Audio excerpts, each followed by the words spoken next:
Good morning, Mets fans, and welcome to a Tuesday edition of Driving with Mr. Met.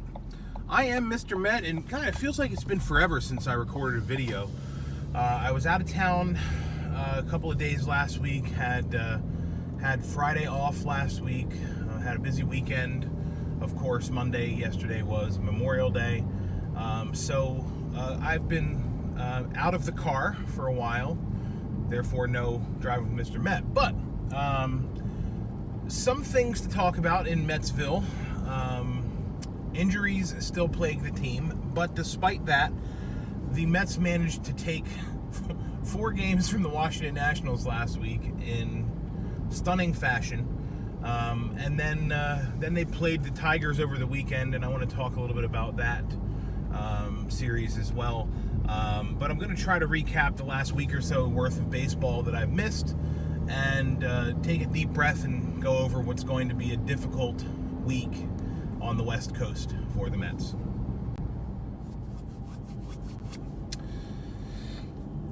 It's not exactly a beautiful day today, but it's been a good couple of days for the Mets. You know, last weekend the sky was falling. The Mets got swept by the Marlins. I'm not going to go into detail about this. Look, over the last 7 days, the pendulum has swung from Mickey Callaway's going to lose his job to Mickey Callaway's turning the season around. And of course, that's easy to say when you're playing against the Nationals and the Tigers.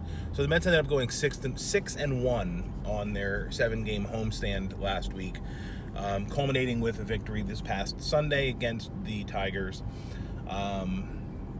After, as I said before, the 4-game sweep of the Nationals, who, if you guys think it's bad for us as Mets fans, man, it has got to be brutal as a Nats fan right now, because they are just playing terrible baseball.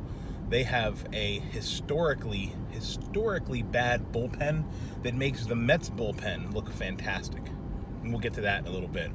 But look, the whole Mickey Callaway situation and whatnot. It's I can't get on Mickey Callaway for the sweep in Miami. I can't, and I can't say that he did everything right to take the 6 games out of 7 at home this past week. I just can't do it. So you've got to be able to sort of take the good with the bad, and you can't blame the manager when things go bad always, and then not give the manager credit when things go good. I'm sort of that middle ground where I don't think the manager has that much of an impact on the wins and losses. More often than not, the manager can make moves that result in losses more often than they make moves that result in wins. I think that's sort of my feeling. But, you know, the point of all of this is that the Mets went on this little winning streak, and they did it in unbelievably dramatic fashion with late-inning home runs from guys making their Mets debuts, whether it was Rajai Davis on Wednesday night or Aaron Altair on Thursday. Just guys making their debuts and hitting home runs, and Carlos Gomez with the big home run on Thursday to off the Nationals to give the Mets the lead. Just craziness, and you can't tell me that Mickey Callaway had a hand in that, right? I mean, he didn't have a crystal ball that said Rajai Davis is going to hit a home run in his first at bat as a Met. He didn't know that, you know. So it's a lot of luck. And unfortunately, now that the Mets are playing the best team in the National League, if not in baseball, I'm afraid the luck is going to run out. If last night was any indication, the Dodgers are going to have their way with the Mets over the next 3 days, and that's nothing to be ashamed of, because the Dodgers are really freaking good. I was super impressed by their defense, and I was super impressed by Cody Bellinger. I've liked Cody Bellinger since he made his debut, but he has turned into a fully complete player right now. You ask me who I'd want in right field for me, I'm going to take Cody Bellinger, and I'm going to say Bryce Who, because Cody Bellinger doesn't bat .220. Cody Bellinger doesn't strike out 15 times a week. Cody Bellinger hustles. Cody Bellinger has a fantastic arm. He showed it off last night a couple of times. Cody Bellinger's a nice player. and he's on his way to winning the National League MVP if he continues at this torrid pace. But the bottom line is the Mets and the Dodgers faced off in the first game of 4 last night, and I think it's 4 games. Yeah. First game of 4 last night. It was DeGrom and Kershaw matched up as the pitching matchup, and I didn't realize till like the 8th inning that the game was on SNY, and I was watching it on ESPN. And I gotta say, I didn't mind the ESPN broadcast all that much. It was not that bad, which was, kind of refreshing. I guess the Monday Night Baseball crew is different than the Sunday Night Baseball crew. I don't know, but I'm glad the game was on SNY. I did watch the last 2 innings, unfortunately, there. But back to the starting pitching matchup. DeGrom came out after the game and said, look, I didn't have my best stuff. Jake threw 104 pitches through 5 innings. That's way more than he's used to throwing.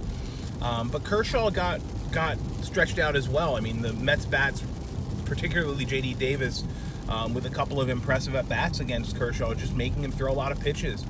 And, that's what you've got to do. Unfortunately, the Dodgers also have a good bullpen. So this is going to be a difficult series with the Dodgers. And unfortunately, the Mets had just scraped back to 500. And I have a bad feeling they're going to end up 4 games under by the time they go to Arizona. I just feel like they're going to get swept in L.A. Maybe I'm wrong. I'm trying to be realistic about it as opposed to being overly optimistic about it. But we'll see. The one good news about the weekend is on the injury front, Michael Conforto returned to the Mets on this past Saturday, I believe. And he seems to be back to normal. I hope that the 8 days that he missed didn't cost him his timing, because if you guys will recall, right as Conforto went on the injured list, he was on fire. He was really locked in at the plate, making really solid contact, hitting the ball with authority, hitting home runs in consecutive games. And then he got hurt, and that could be a kiss of death, because you get your timing down, and then you got to sit out for 8 days, and you come back and the timing is gone. You got to pick it all back up again. So hopefully that's not the case for Conforto, because the Mets really do need him in the middle of that lineup.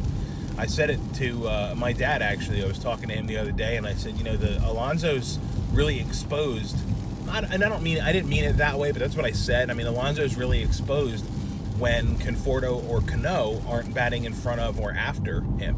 And it's nice to have that lefty-righty complement, something the Mets haven't had in a while with regard to power bats. You could argue that Jay Bruce and Yoenis Cespedes were that, but they weren't on the field together long enough to be anything special. We have some potential here with the Mets and these 2 young players to have Alonso and Conforto back in front of and behind one another for the foreseeable future, and that's exciting for me. I think that's awesome. So the injury thing continues, as I said, but Conforto's back. Hopefully McNeil is back soon. I have not heard any updates about McNeil. I was looking for them last night. Have not seen a thing. So the only update that we do know is that Brandon Nimmo's situation is a lot worse than I think he originally thought. He has a disc problem in his back, and he also has whiplash. So he could be missing a considerable amount of time, which, I think the bottom line with this is that Nimmo had fallen off so much statistically this season. He just was terrible at the plate. Wasn't swinging with authority, wasn't great with his pitch recognition, which is something he excelled at last year. And then we find out that he's been injured, and who knows how long this injury has been bothering him and has been altering his approach at the plate, or making it impossible for him to have the typical approach that we're used to seeing him have. So the point with this is that Nimmo is going to miss, I think, a considerable amount of time, and we'll see what happens and when he comes back, and how the Mets will continue to plug and play with these replacements that are getting some playing time in the outfield and in the infield. It's been, as I said, it's been several days since I've had a chance to sit down and record a video, which of course I'm doing now. But I also have sort of dropped the ball on my game ball and goat standings. So I'm going to revisit those this morning. I'm going to hand out some game balls and goats for the last week's worth of games that I've missed, and I'll update that on my blog, and I'll share a link on Twitter so you can check that out if you'd like to. Other than that, that's going to wrap it up for today. Thank you for watching. I appreciate it. Sorry it's been so long. I will not be back tomorrow because I will be out of town again, but I'll be back on Thursday to talk about the Dodgers series and mercifully wrap that baby up, because I have a bad feeling, as I said, that by that point the Mets will have lost 3 in a row. So we'll see. Stephen Matz tonight, 10:10. Drink your coffee, folks. It's going to be a late one. Talk to you guys on Thursday. Thanks for watching, and as always, let's go Mets.